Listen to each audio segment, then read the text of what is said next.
Welcome to this special episode of Amusing Jews in collaboration with the Jewish American Military Historical Society, a virtual museum found at jewishmilitary.org. I'm Jonathan Friedmann. And I'm Joey Angelfield. Producer-engineer Mike Tomren is working somewhere behind the scenes. We're delighted to chat with historian George McDaniel, who's done extensive work on the American Revolution in South Carolina, especially Charleston, with a focus on lesser-known stories. George, welcome to Amusing Jews. Well, thank y'all so much for having me. Charleston had a vibrant Jewish community in the late 18th century. How did elite families interact with the Jewish community during the build-up to the American Revolution? So first, let's sort of zoom out a little bit to even understand why Charleston had a vibrant Jewish community leading up to the American Revolution. Carolina as a colony, initially there were failed settlements by the Spanish and the French. And then in 1670, King Charles II founded Charlestown, and on the banks of the Ashley River right here, not too far from where I'm sitting now. And what we need to think of, and this all ties in, is that so with the Spanish and the French, and then the English, North America is largely in this late 17th and then early 18th century, sort of this proxy battleground for these imperial forces. And so then how does that apply to the Jewish population in Carolina? Well, one of the things that the British do when they found the colony of Carolina in 1670 is John Locke, the famed philosopher and such, creates this fundamental constitutions of Carolina. It's never formally adopted, but it sort of is a guiding light. And in that document, he explicitly states that Jews, heathens, and other dissenters are to be welcomed into the colony. Now, how that carries out in practice is a little bit different. But again, it's a very liberal document for the time period. And the reason that they are so sort of religiously tolerant, or at least on paper is because they've got the French and the Spanish pressing on either side, and so they need people. And so you want to bring people into the colony to one, make money for the empire, and then also to defend the colony. So we know 1695 is the first documented Jewish person that arrives. There probably were those prior, but he's a Spanish translator, and he comes in, and that goes to this whole idea of Charlestown. They want people to come, and so therefore their idea is to sort of tolerate religion in all forms. Now, there's a big caveat: not Catholic. They because of course France, and Spain are Catholic. Those are mortal enemies, and so they're bringing these people in, and then by the mid 18th century, there is a very thriving Jewish population. So much so that in 1749 they found Kahal Kadash Beth Elohim synagogue, which is one of the oldest synagogues in the Americas. And by the dawn of the end of the 18th century, Charleston has the largest Jewish population in North America. Now, post 19th century, or once you get into the 19th century, they get outpaced by New York and Philadelphia and Boston and such. But in that early days, Charleston had a large Jewish population, and a lot of those Jewish men that were coming were wealthy, coming from London, and then were in the mercantile business. And so when you get to the Revolution, to your question of how did the elite work in, we know that some of the Jewish merchants were of the elite. We know in Charleston Library Society, which is one of the oldest sort of library institutions in North America. There are Jewish names among those. They are funding and founding this Kol Kadash Beth Elohim synagogue, and they are working alongside with the elite because they are of them. Now that does not go for all, but they are of them, and so I think it was there was a lot of just a sort of societal classes as a and that sort of thing, and so I think they worked well together, and so so that's sort of how they did, and were of the same group. Enjoying the show? Click like and subscribe. The American Revolution was essentially a civil war with families divided between loyalists and patriots. Was there a similar split among Jewish families in the colonies? In Charleston, we know that by and large, the Jewish community was very supportive of the patriot cause. We and I think that sort of makes sense when you consider that a lot of them were engaged in mercantilism, and so at the heart of the American Revolution, of course, is taxation. And so when you are importing and trading and all of those sorts of things, when you're talking about taxation and that sort of thing, then you would that sort of leads one to the patriot cause. And then also, as I mentioned, they are of the elite class, and so or many of them are. And so they are, participating in those with that sort of level of thought and protecting land and those sorts of things. Where it gets a little iffy is when you start to move inland to the farmers and that sort of thing. And that also, I think, so often, and it goes even with some of the elite class, it depended on sort of what day and who was in control, because there were there was rare was the person who declared that I am a patriot and will remain, and was from beginning to end. There were many recorded instances where when the British seized land or seized cities,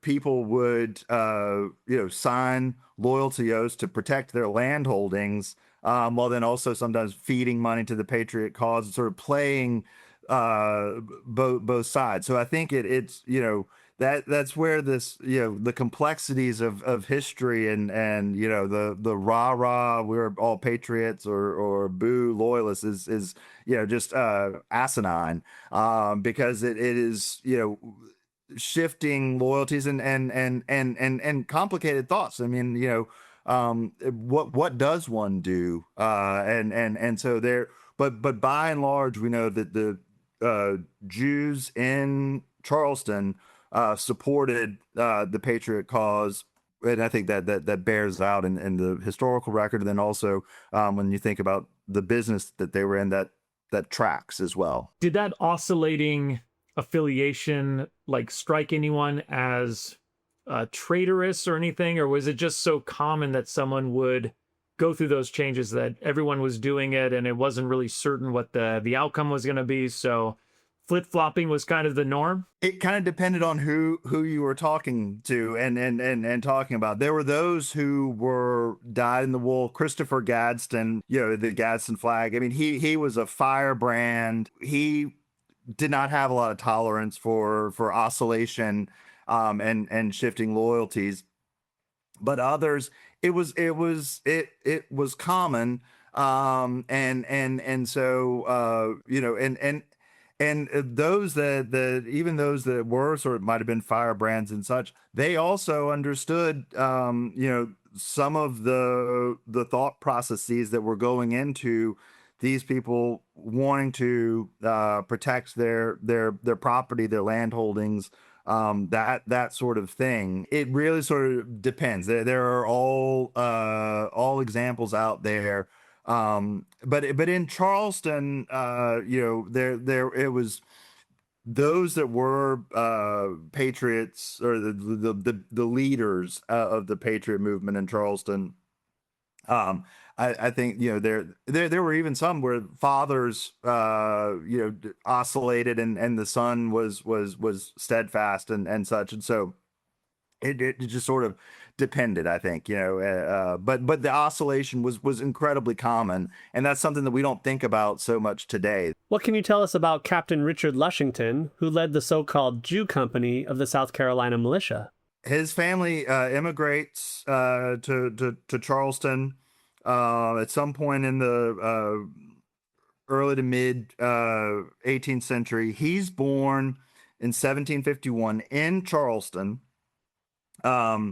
And we don't know a lot about his parents or his larger family, but everything seems to indicate that he was born to some privilege, but then was constantly aspiring to greater, and climbing sort of the social ladder. He was Quaker. Quakers were among the first settlers in Charlestown.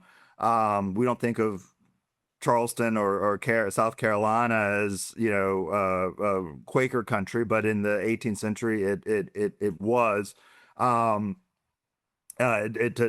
some extent. And then he marries a woman, Charity Ball, in 1774. Ball is major name in Charleston in the 18th century, one of the leading sort of families, if you will. And in their wedding announcement, it's stated that she was the widow of this William Ball, I believe. But anyway, that shows us that he's marrying up into this, this family. They establish a distillery at some point, which is fantastic for a gentleman with the name Lushington, right?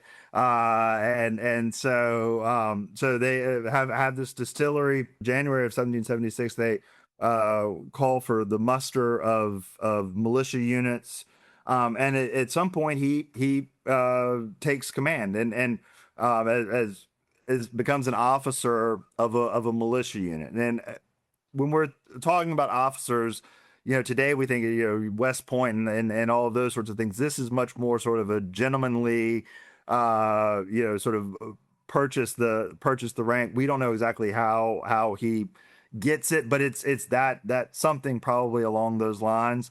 But interestingly, his property and distillery, his estate, which they call Stillhouse, is located just a couple of blocks from Kal Kadash Beth Elohim synagogue, and then which then puts him just in close proximity to a lot of the other Jewish merchants, and that sort of makes sense that because again, during this time, it's the Anglican Church is the predominant church. That's the leaders of the sort of keepers of the society, if you will. And so then you have this, he's a Quaker, and then he's living there probably amongst other sort of these, not necessarily outcasts, because they're not outcasts, but just not of the Anglican and sort of order. And so anyway, he's a fascinating character, and then commands this Jewish militia, and we'll talk more about what they do in the war, but then comes back, again serves in public office, is a warden, which is essentially a city councilman, and serves in various capacities. And then in 1790, he catches what is just simply called a fever, and he falls ill. In his obituary, he falls ill on Friday, and by Sunday afternoon, he is dead. Enjoying the conversation? Learn more about Captain Lushington's Jew Company and Jews who fought in the Revolutionary War in the comic book Valor and Virtue, Jewish American Military History #1, Colonial America and the Revolutionary War. Each comic book is $10 plus $5 shipping and handling, or for $30 get all 3 current issues of Valor and Virtue with shipping included. All available at jewishmilitary.org. I understand that the Jew Company wasn't entirely Jewish. What was the actual makeup of the unit? So we don't know completely, because we don't have a full muster roll of the militia unit, and also it sort of changes, because militia units, we're talking about the American Revolution. You've got Continentals, which are the trained, paid, sometimes soldiers, and then militia units are militia units. They sort of, they go about their daily lives and their work and such, and then when called upon, they muster up and then serve. And so we don't have a full muster roll, so we can't really say it was this percentage, but a good guess is somewhere around 40%. We do have I found in my research a list enumerated by a gentleman named Jacob Cohen of Baltimore, who had served in Lushington's unit, and he lists the 15 names of Jews who had served at least with him in February of 1779. And so if we sort of, do a little imagination that generally a militia unit was somewhere around 40 to 50 people. And then so then we'll say 40 for the sake of argument here. And then this is 15. So that gets us about 38% or so. And of course, this is done recorded in 1822. So this is, an old man trying to recall something that happened, over 40 years ago. But that gives us a good sort of idea, which is really quite remarkable when you think that, Charleston in 1780 has a population of about 12,000, maybe a little bit more, but 12,000. Half of that, of course, is black and largely enslaved, and so then so that takes you down to about 6,000 that are quote unquote white, and using that sort of just in a general sense, and so. And there are about 250 to 300 Jews in that number, which is just about 4% or so of the population. And yet here we have a militia unit that is nearly 40% of made up of Jewish men.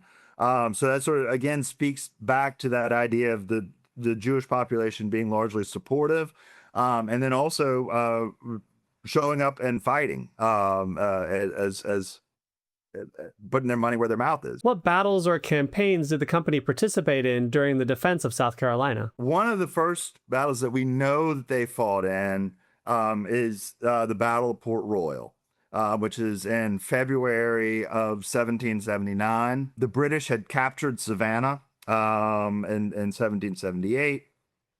And so this was a small skirmish that took place, and then And we know that they were there. There's a report in a newspaper which mentions Captain Lushington's activities, and in that we know that a gentleman named Joseph Solomon was killed in action, and an Ephraim Adams was wounded.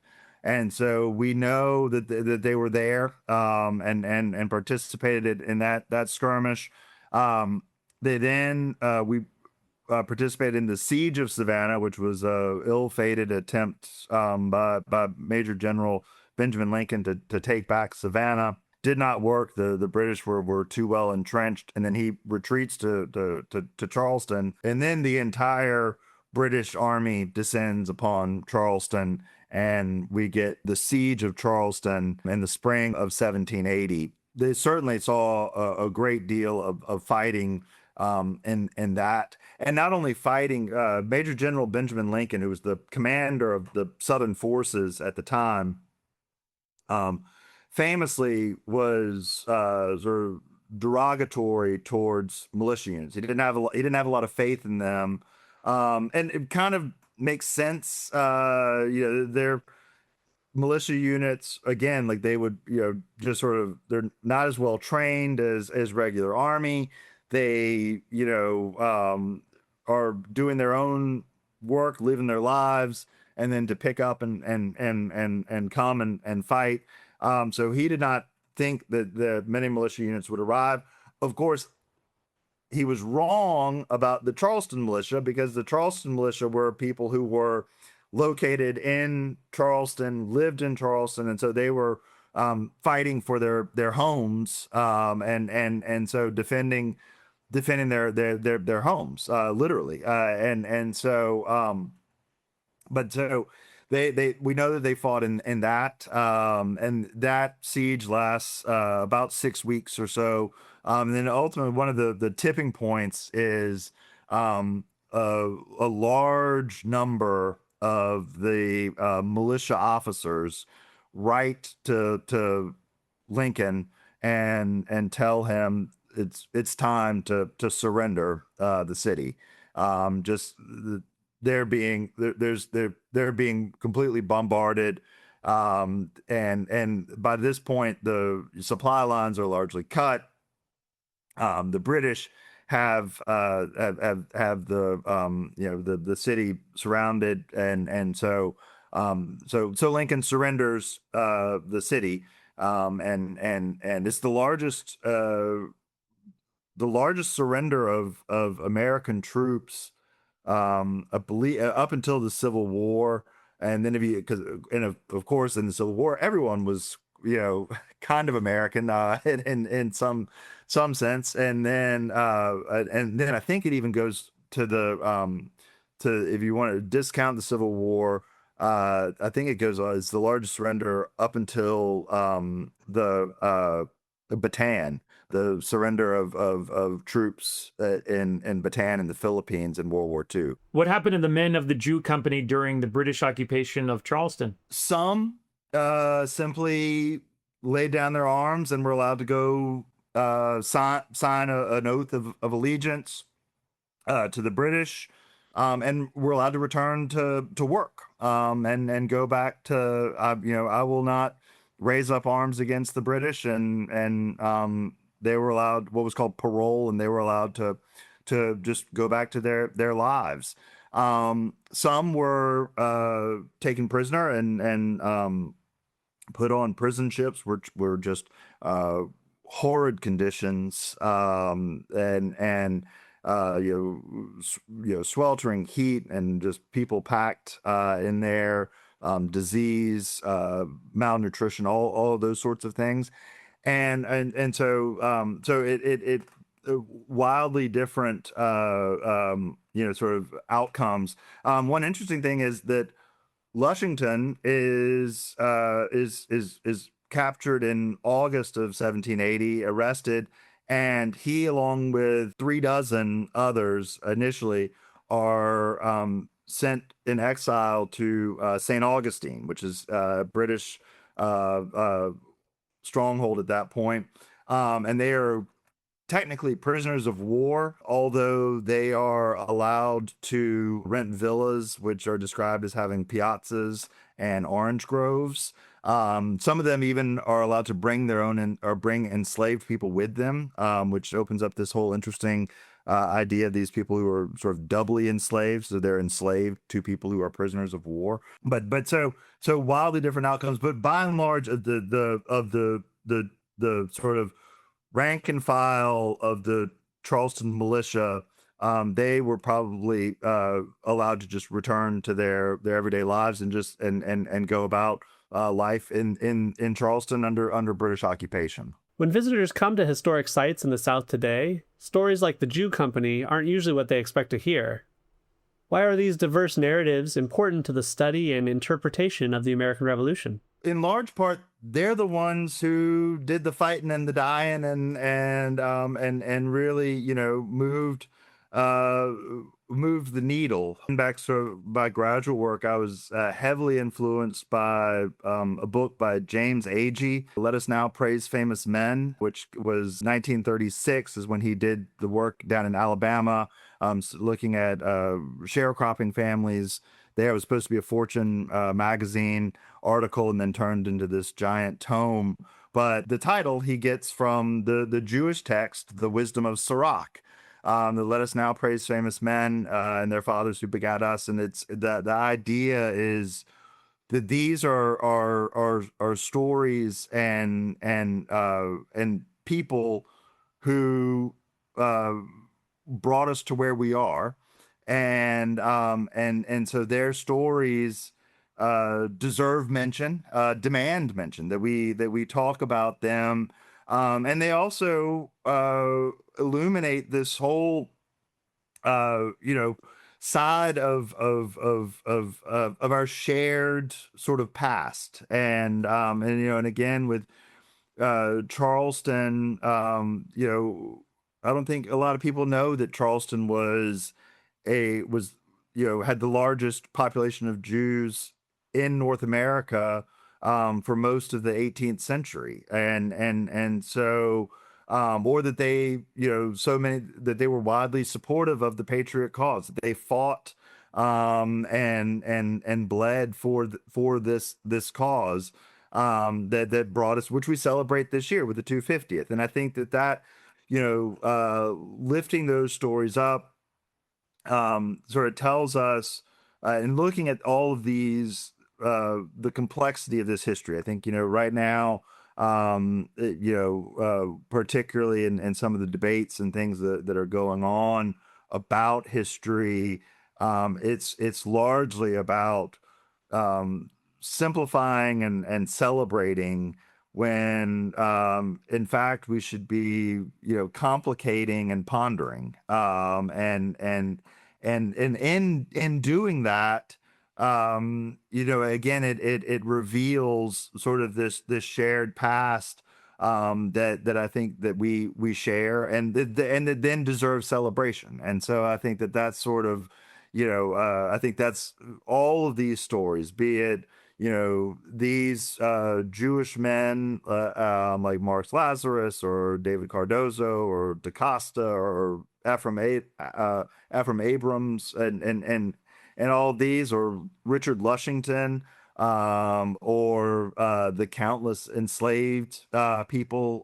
who fought against, did not have agency to even choose a side or fight in some of those senses, and we're still sent there, whose names we don't know. But in sort of lifting up these stories and speaking these names and talking about them, I do think that it's what we need to do as opposed to engage in some hagiography and oversimplifications, and which is not good history. Well, thanks so much, George, for joining us. Thank you all so much for having me. This has been a pleasure. And to our audience, now back to your regularly scheduled lives.